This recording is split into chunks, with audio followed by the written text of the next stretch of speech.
What's up? Welcome to the Existential Stoic podcast. I'm Danny here with my buddy Randy. What's up, Randy? Yo, Danny. So today we're just talking. Open. Yeah, Open just discussion. talking. Could Just go anywhere. talking. Could go anywhere. I've Yeah, been listening to Marcus Aurelius's meditations again recently. So good. nice. It is good. Yeah, It's a great book. I read that so book, freaking good. I want to say I've read it at least like a handful of times, if not more. Probably more. Parts of it I definitely read Okay. a lot. So actually, another interesting book was one that I listened to on YouTube a while ago, but then I couldn't find it because they took the audiobook away off of YouTube. So I actually found the book. It's called The Way. I forget, but it's basically like an instruction manual for like a Zen meditation retreat. So Oh, like if you like nice. Zen mind, beginner mind, you might find this one interesting because it starts out something along the lines of don't do yourself the disservice of thinking you're supposed to do anything other than just be right here, right now, being. Yeah. I mean, that's a And it's good. just, dude, right? Pretty cool Yeah. start to it. Because it's like that's what I'm always doing is trying to not be here Well, right that's what now. I was thinking about that the other day, and I think that is like the at least for me, and I think it's a lot of people, I would assume, but like, dude, it's the expectations we place on ourselves and that have been placed on us from ex that we might not even know. Like, I think about that a lot. Like, the expectations our parents, our teachers had for us and all that. Like, you still internalize that, even if you don't like consciously, reference it a lot. And I think all Hmm. of that weighs on us so much and takes us out of the present because we're constantly evaluating ourselves based on other stuff, other people, things, and just not like living our actual life in the here and now, which is the only Yeah. place we can be. I mean, we can't be anywhere else. Yeah, they call it the tyranny of the shoulds. Yeah, I should do this, I shouldn't do that. Or they also call it masturbation. yeah, that also works. That's a good one. Yeah. But it's interesting because I can't so like I've been messing around with the stuff they have in those books, Feeling Good, Feeling Great. And one thing that they have is a daily mood log. So like when you have an upsetting event, you write down the upsetting event, you write down how you feel, and then you write down the thoughts that are going through your mind at that time. And I've been doing that, and it's really interesting because I find a lot of my thoughts are shoulds. Like a lot of Yeah, them. Because that's one of the cognitive distortions is shoulds. And in reality, there's only three shoulds. There's laws of nature shoulds, like you gotta you eat, you drop gotta something and drink. it Yeah, falls. Well, yeah. you drop something and it falls to the ground. Oh, Gravity. It okay, should okay. fall to the There's ground. There's morality type laws in general, like you shouldn't kill, you shouldn't do that stuff. generally, And then yeah, there's the legal things like you shouldn't exceed the speed limit because then you'll get a ticket. Yeah. But yeah. that's pretty much any other shoulds are just kind of not beneficial because But they're there's just a made ton of up. them that we place on ourselves. That's the problem. Yeah. I I mean, actually, oh, you know what? I found myself like I got really pissed off, I don't know, maybe like 6 months or a year ago, because I was like, how come I have to follow all these stupid rules and nobody else does? And it was around the same time I was watching The Big Lebowski and I saw Walter Sobchak in there where he's like, over the line. And he pulls out his gun and he's like, does nobody follow the rules anymore? Am I the only one who fucking follows the rules? And I was just like, oh my gosh, that's me. I'm losing it. And I realized that it's like my own, partially my own, but like what you're saying, society, my parents' rules that I just made like I have to follow this. It's no fair. Other people don't have to follow this stuff. How come yeah. I have to follow this? And I just got so angry. Well, and if you pay attention, like, I don't know, like I noticed too, like for myself, like a while back, like if I paid attention, like they were real hard lines of like where I could go, like Yeah. restraining me. You know what I mean? And I think that's the problem that I think a lot of people don't realize. They think it's like, it's why guilt trips work, right? Because somebody makes you feel bad about a should that you think you should recognize, but really it's just a made up thing. And like whether you follow it or not, it should be up to you. It shouldn't be up to somebody else, right? But I think it's Yep. really hard to rid ourselves of that too. And I think that's one of the things I've noticed is like even if you've worked on it, they're really, really hard to get rid of. Like all those expectations you place on yourself and stuff. And so much of it is BS. It's just made up. That has Dude, nothing to do with anything. and they sneak up on you. Like I met with a distant family member just recently for the first time in a while. And it was like great reconnecting. We haven't seen each other in a while. But then they wanted to meet up again. And I told them I couldn't and because I was busy. Yeah. And so then like that day they were like, hey, we can still meet up today if you're free. And then I started feeling guilty because I couldn't meet up. I was Yeah. like, well, if I could push myself a little bit, then maybe I could do it. And then I caught myself. I'm like, motherfucker, this Yeah. dude making me feel guilty for I told him I can't. Like, respect my boundaries. But that's just it though, right? Because it seems Respect like my it was authority. very much thought. But from there, but that's just the kind of bullshit though. Text message, right? Where it's like it seems like jokey and Mhm. like oh, if you still we could still do it. And it's like Yeah. and it just gets, it's annoying because it's like, well, you also have other things in a life and other stuff to Yeah. do. Like you shouldn't expect, yeah. I mean, I think that's it though. We put a lot of expectations on other people and on ourselves, and it just is, yeah, it's too much. And life is just a whole basket of problems nonstop. It never ends. No, I always It's like like, the idea, oh, Nietzsche's idea of the camel spirit, because it feels like that, where you just have all this like burden of other people's crap and hmm society's crap on your back that you're just lugging around, dragging your feet, from one place to the next. yeah. Yeah. It's like book 10 of the Meditations where Marcus Aurelius is like, will you never be content? Like he's talking to his Yeah. soul. He's like, will you never just be content and okay with things as they are? And And yeah, he was it's like at the great. top of his game. Right? But I think Yeah. that's it though. Like, doesn't matter. I think that's also the lie we tell ourselves. Like, we tell ourselves we'll get this thing, and that'll be it, and we'll be good. But that's never going to be it. Because if you're already working that hard, you're not going to just stop. I think hmm that's why so many people find retirement so hard, right? Because it's like you're going from, 60, 70 hours a week to nothing. And it's like you're supposed to just figure out what to do. Yeah. It's also like we're not just this one thing. Like we were talking about this week, how like Yeah. people have this all or nothing thinking where they think they're worthless because they couldn't achieve this like they're not a huge success or they don't have a ton of money and they think they're worthless because of that. But like on the other hand, it's kind of why we always have problems because we're just this mess of like a whole bunch of different drives going on at Mm. once. And like if you just took one specific problem, you've succeeded because you conquered that one. But then as soon as that one's done, then there's all these other ones, and you're trying to get them all lined up and all perfectly completed, and it's just Well, and ridiculous. when you only focus on one thing too, you end up systematically just ignoring a bunch of other parts of yourself that are still you that need to be realized.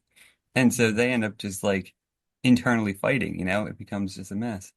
It is Yeah, hard though, because there is that feeling, I think, too, that like if you just do one thing, you can succeed, right? Like if you just focus wholeheartedly on one thing, and you could, I mean, that's true, you totally can. Like if you just do all your time on one thing, but then you just don't have a life either. You are one thing, like, yeah. which is kind of weird.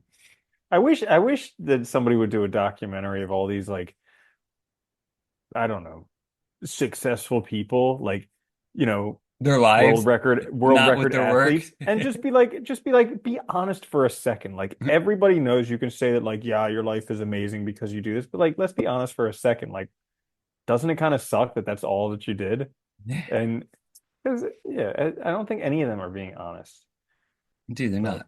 you know No, I'm sure. Like it's, yeah, I don't know. I think too that the telling thing I think is if you did a documentary and like success and just looked at their lives, not their work, not what they're good at, but hmm everything else, yeah that would be telling. I'm sure you might yeah find there's probably a needle in the haystack. I'm sure you'd find there's got to be some people out there who are both successful and happy. yeah right And I should add, and not lying to themselves. There's got to be like one somewhere, but other than well that, like talking about happy it does the more and more I'm learning, the more it all comes down to thoughts. And this is nothing new. Like Epictetus has said this, 2000 years ago. they It's all not what said it happens to thousands us, of it's years what ago. we think Yeah. about it. Yeah. But it's like the more I recognize that, the more crazy it is because I'll be in a miserable mood and I'll be like, hang on, what am I thinking? Or sometimes I'm not even able to figure out what I'm thinking. And I'd be like, well, what would someone who's feeling like I'm feeling be thinking? And I catch these thoughts and I'm just like, well, no wonder I'm feeling terrible. Like that's a crazy Okay. distorted thought, and I'm just like chewing on that for hours. No wonder I feel terrible. Well, it's funny. That's why, like, I think I find myself liking, well, not liking more, but like leaning more into Camus' philosophy because, like, because he ties absurdity and happiness together. And I think there's truth to that. Like, if you realize and accept that everything's absurd, happiness is a hmm lot easier because you realize that there's no conditions for it. It is like a choice, basically. It's like a way to interpret things. And Right? it's not going to be forever. Like it can also be, you can have ups and downs. That's fine because it's all experience. It's all living, and that's what matters the most. So, yeah, it's like that Yeah. accumulation of experiences. It's Hmm. tough though. Isn't it funny that these Yeah. people have been, if you, it cracks me like if you look at ancient philosophy and stuff and read that kind of stuff and like, or wise people, whatever, they've been saying things that like, it always cracks me up when like modern psychologists like, we just discovered this thing. And I'm like, they said that 3,000 years ago, guys. I think Uh-huh. you're just Yeah, stealing or you just figured exactly. it out. But it's like, we've been struggling with this stuff forever, which cracks me up because it's like we haven't figured out how to do it better. I don't know. Hmm. Surprising. We just circle. Yeah. Yeah. And you know what else is interesting that I heard? So like they were talking about the kind of our metacognitions. Like we get depressed about being depressed and we get angry about being angry and we get anxious about being anxious. And it's just like they're like when we look at lab rats and stuff, like we can do make them show signs like they're depressed, but they're not being depressed about being depressed. They're just depressed. We're Yeah, like, and I when it like, happens to us, we're depressed, and we're like, I should be happy. This what's isn't, wrong with yeah. me? And then we're like, something's wrong with me. I'm good, and you feel worse because of how Yeah. depressed you are. It's crazy. I always wonder that because I look at my, well, it's like if you have animals and you look at them, like they definitely have moods. You can tell, Hmm. but they like cycle through them fairly quickly because I think they just let themselves experience it, like Yeah, they're they're like not, feeling all bummed, and then their then nose they're is kind of happy close to because their something butthole, and happened. they smell their butt, and they're like, "Oh, yeah, Something okay, else. next Here's a new next thing. moment." Yeah, But it's true though. It's yeah. like, I think it's because like we refuse to like let ourselves experience it without that meta-analytical thinking on top of it. It's like a bunch of Hmm. shaky chihuahuas, in a room. We're just Yeah. all like a mess. Yeah. Yo Mess. quiero Taco Bell. Yeah. So what do people do? I don't know. It's Well, tough. I think it's catching the second arrow. Like Buddha talked about the second arrow, how I guess it was Buddha. We should attribute everything to Buddha, but he's like It's if you an get easy, shot by it's an a arrow, catch-all. He said a yeah. lot of things. If you get shot by an arrow, would that hurt? Yeah. Well, if you get shot by a second arrow, don't you think that would hurt more? Yeah, probably. And it's like, well, the things that happen to you in life, that's the first arrow, but our judgments Yeah, about latching them, on. that's the Oh, second arrow. And fortunately, that's the stuff that's in our control. Our yeah. judgments, our decisions, our actions, our beliefs, those are in our control. That is true though. It's funny because we do make it so much worse when you think about it. By thinking about being that way and then wanting not to be that way, we make the situation so much worse. That is pretty Yeah. good. I think that was Buddha, It by the way, because that has the ring of attaching to thoughts very clearly. That is like one of his metaphors. You know what I mean? Like yeah. it He sounds was also a big archery buff. huge into archery and sneakers. Little known World cha fact. world championship. He actually developed Nikes. Out of his car using a waffle Yeah, iron. I know, right? This guy, he could do anything. My goodness. Everything. Yeah. Isn't it crazy that once he got enlightened, people didn't want to follow him? They didn't believe him. And then, he died too. Yeah. Everybody does. Son of a gun. It's weird, right? It's like Yeah, everybody. son I of know a gun. you read all this stuff and all these people are dead. Yeah. This is something interesting that we should talk about. So, like, when we were having a discussion earlier the week, and people want to know about meditation. Okay. People think that like meditation is going to solve their problems. And Yes. it's crazy because it's sold that like, oh, if you have stuff going on in your life, meditate. It'll give you peace of mind. You'll get enlightenment. Everything will work out, sunshine. And it's And then like people get mad it's why it's it's the not exact working. opposite of the truth. Yeah. Because if you start meditating, you're gonna have more problems. Like whatever problems you have, multiply that a hundredfold because now your mind won't shut up. It's painful to sit in one spot for a long time and Yeah. you're not doing this thing that you don't know how to do correctly. One of the coolest things when I was an undergrad was my one professor, he had a friend who was a Buddhist from India, like practicing and all, and like he happened to be over in the US at some conference or something, and was staying with him. So he had him come into class and he did a 3 hour meditation session, which was really cool. So it taught us how to do it, taught different, ways of sitting, walking, all that stuff and all. It was really neat. And some of the theory. But one of the things he did say was, which was really helpful, he was like, he's like, don't expect results. He's like, that's the worst thing you can do. And he's like, know that like it's definitely beneficial. He's like, but people don't realize when they first start that it takes a long time. Like he's like, you're gonna be frustrated more than anything else doing this for the first like year or so. And he's like, Hmm. but keep that in mind and know that, you just got to keep doing it. It's like anything else, you get better with time and how much time you spend it. Because like most people in the US, they're not in a monastery all day. That's their world, Yeah. where I think like it's probably easier to get into it. But so yeah, if you're doing it 10 minutes a day, you can't expect quick results. And I think the people do because that's what happened. I think it was I remember reading that like the whole mindfulness wave, in the Hmm. US, it started, there was some guy that had went to India, studied or something, and then Ram came, Dass probably. yeah, one He's of here them. now. Yeah, Hmm. came back and just sold it basically. But with Yeah. advertising and stuff, they did it the American way, which was instant results and Yeah, do it of for course. 4 minutes, kind of thing. And it does Yeah. I help. It mean, because that's what totally they do. helps. They But sell the enlightenment. They sell the dream. But yeah, it's interesting what you were talking about was like, don't try because you're not going to get anything. There was this book, The Open Focus Brain, where it talked a lot about meditation and like long-term, long-time meditators versus the the tryhards, we'll call them. yeah, And basically, like when when the monks and experienced meditators are meditating, they're getting this alpha brainwave that's like very noticeable on EKGs or whatever they're looking at.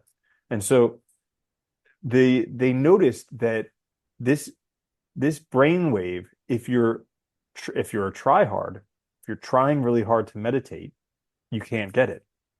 The only way that you can get it is by surrendering, which makes sense. Yeah, like giving up. You're just which like, fuck it. yeah. And then you got it. But that makes Like, sense though, because you can't be, I think that's the problem. Like if you're, it's like a lot of things, right? If you're focused and you have an idea of what the goal is, you probably one have a misunderstanding of what the goal is. So you're probably mhm, aiming at something that's not really the thing that you actually want to aim at. And I think it's like we all have an idea of what we want to be and stuff, but then when you actually get it, it's usually different than what you think, right? Because like we didn't mhm, have that thing before. I think that's a big part of it with meditation is you think they're thinking too much about what should I get out of it rather than doing what you're supposed to be doing, which is letting those thoughts just come and go. And they can be some of them, totally. But yeah, it is very helpful. mhm. I gotta start doing that more again. And I still do it Yeah, you occasionally. should do that, Danny. I know, right? Get back to meditating. Jeez. No, What's wrong with you? what the hell? I What's like doing it at wrong with night. you? It's nice Yeah, before you fall asleep. It's very relaxing. yeah, Yeah. yeah. I, Once you get back into uh, it again. It's funny when you take a break though. I don't know if you've ever taken a break from it and then got back into it. oh And yeah. the first couple times are so Oh hard. yeah. Uh, Yeah, I just kind of do my shortcuts to meditation. I do Wim Hof breathing, which is like my shortcut to yeah. it, and then I also do this open focus stuff, which so it's a crazy stuff where you're thinking about this, you're imagining the spaces between stuff in relation to your body Yeah. and the spaces inside stuff. And so it's somehow that you do that often enough and that helps. I don't know. There's lots of little tricks that I think that everybody's different too. Like there's lots of little tricks that work Mhm. for people because No, mine's the best. it's the one that works for me. It's the best. Universal. Yeah. I like generalizations. All right. Mhm. Well, there's stuff. That's long enough, huh? Yeah, right. Probably. There you go. That's some stuff. We covered a lot. I don't know exactly Yeah, what. happiness and meditation. We can just Yeah. call it happiness and meditation. That's the Boom. name of the title. There you go. Boom. So if you like this episode, check us out on YouTube or wherever you get your podcasts. Like, share, subscribe. Helps us out a lot. We'll be back later this week with another episode though. Until then, later, Andy. Later, Danny.